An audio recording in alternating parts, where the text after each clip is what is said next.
মার্কিন visa policy মাথায় রেখেই বাংলাদেশের নতুন অভিবাসন নীতি সাজানোর পরামর্শ বিশ্লেষকদের। বিশেষ করে যুক্তরাষ্ট্রসহ উন্নত দেশগুলোর চলমান নীতিকে অনুসরণ করেই তা তৈরি করতে হবে, নইলে চ্যালেঞ্জের মুখে পড়তে হতে পারে বাংলাদেশকে। সেক্ষেত্রে পরবর্তী নির্বাচিত সরকারকে চালাতে হবে প্রোঅ্যাক্টিভ কূটনীতি। মোর্শেদ হাসিবের রিপোর্টে বিস্তারিত। হলিউড দেখতে চান, যেতে চান ডিজনিল্যান্ড কিংবা যুক্তরাষ্ট্রের নামকরা দর্শনীয় স্থানগুলো? বাংলাদেশের এমন ভ্রমণকারীদের গুনতে হবে $5,000 থেকে $15,000 জামানত। সম্প্রতি মার্কিন ভিসা বন্ডের যে হালনাগাদ তালিকা দেওয়া হয়েছে, সেখানে থাকা 38 দেশের মধ্যে আছে বাংলাদেশের নামও। এটি কার্যকর হচ্ছে 21 জানুয়ারি থেকে। যুক্তরাষ্ট্রের এমন সিদ্ধান্তকে দুঃখজনক বলে এর দায় অতীত সরকারের উপর চাপিয়েছেন পররাষ্ট্র উপদেষ্টা। পলিসিগত দায়িত্ব যদি কারো থাকে, সেটা হলো পূর্ববর্তী সব সরকারের আছে, সেটাকে আমরা পরিবর্তন করতে পারিনি, পরিবর্তন করা সম্ভব না। মার্কিনিরা এমন এক সময় এই নীতি ঘোষণা করেছে যখন দেশটি থেকে অবৈধ বাংলাদেশিদের বিমানে করে ফেরত পাঠানো হচ্ছে।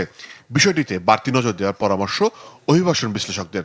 তাদের মতে বর্তমান তো বটেই, আগামীর সরকারকেও ট্রাম্প আমলের অভিবাসন নীতি নিয়ে কাজ করতে হবে।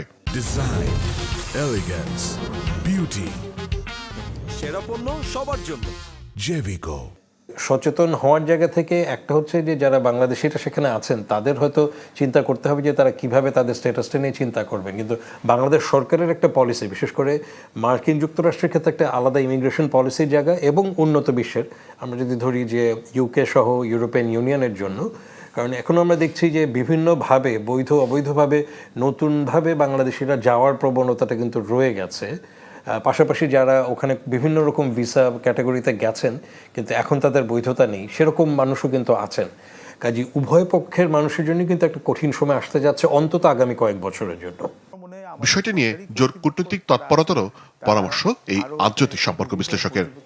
সামনে নির্বাচিত সরকার চেষ্টা করা হচ্ছে যে এই যে বাংলাদেশে একটা নেগেটিভ ইমেজ হচ্ছে, এটাকে হচ্ছে ডিসপেল করা, এবং আমাদের জন্য অর্থনীতির একটা প্রভাব পড়বে।